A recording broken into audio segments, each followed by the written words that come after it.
What happens when you're addicted to sexual music?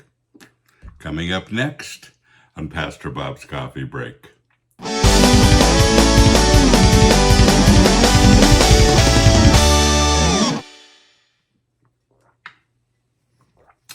love this mug. Classic Christian metal fan. And it's a great picture, and it's two mugs, actually. This one has the names of all of the bands, all the top 20 classic Christian metal bands on it. And of course, it's a mug, it's a t-shirt, it's a poster. It's a few different kinds of mugs. Oops, this side, sorry. There it is. And it's a cool thing. And drinking coffee this morning, not just any coffee. I'm drinking a little melodic, HEADBANGERS BREW melodic this morning. Speaking of music, and it's a little bit of a, it's not quite as dark and robust as our hardcore coffee, but the melodic's a little lighter, and of course we have it in the K-Cups as well. And folks, you can get all of that, the mugs, the t-shirts, all of our cool stuff right here. We are metalwearefamily.com. Speaking of music, here's the question for today. Dear Pastor Bob, I listen to sexual music, whether it be hard rock, pop, country, or R&B. My mother dislikes my music choices. I'm wondering if these revealing sexual songs are porn. And if it is porn, how can I quit listening?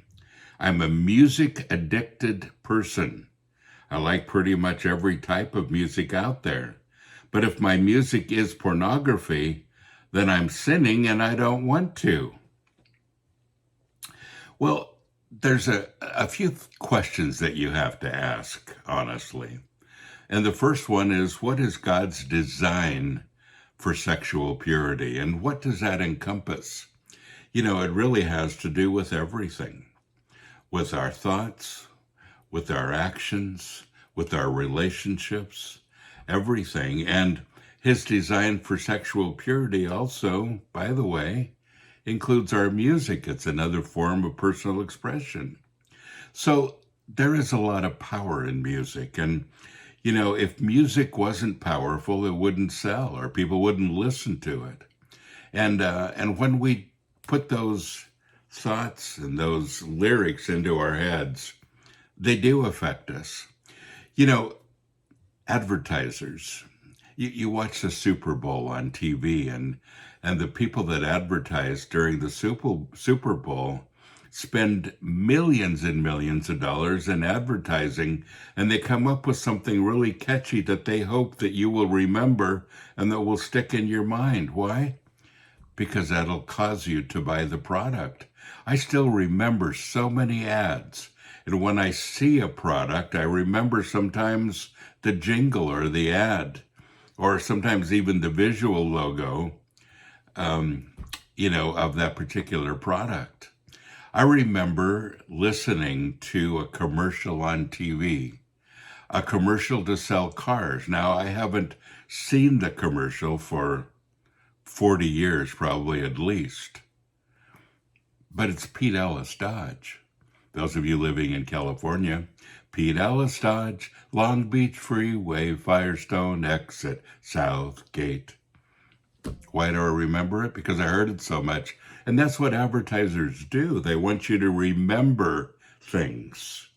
Some of you that live in California go, I totally know that song. But that's what music does to us. And it's up to us, folks, to discern the message. What is the message saying, and how is it affecting me? Because you can be sure that it is.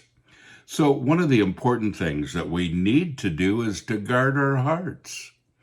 And that's up to you, and it's up to me, what kinds of things we receive or listen to, including music, needs to be guarded. I want you to turn with me to Matthew chapter 15, starting with verse 18. And it says, but whatever comes out of the mouth comes from the heart. And this is what makes a man unclean and defiles him.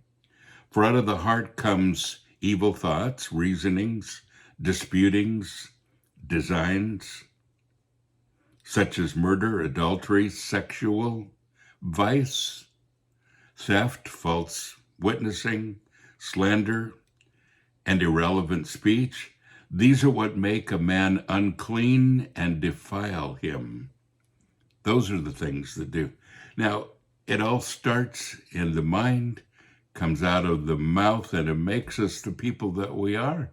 So whatever comes in is important. We used to say garbage in, garbage out.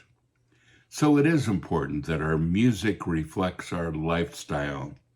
People say, well, Pastor Bob, do you just listen to Christian music? And my answer is no. I listen to all kinds of music.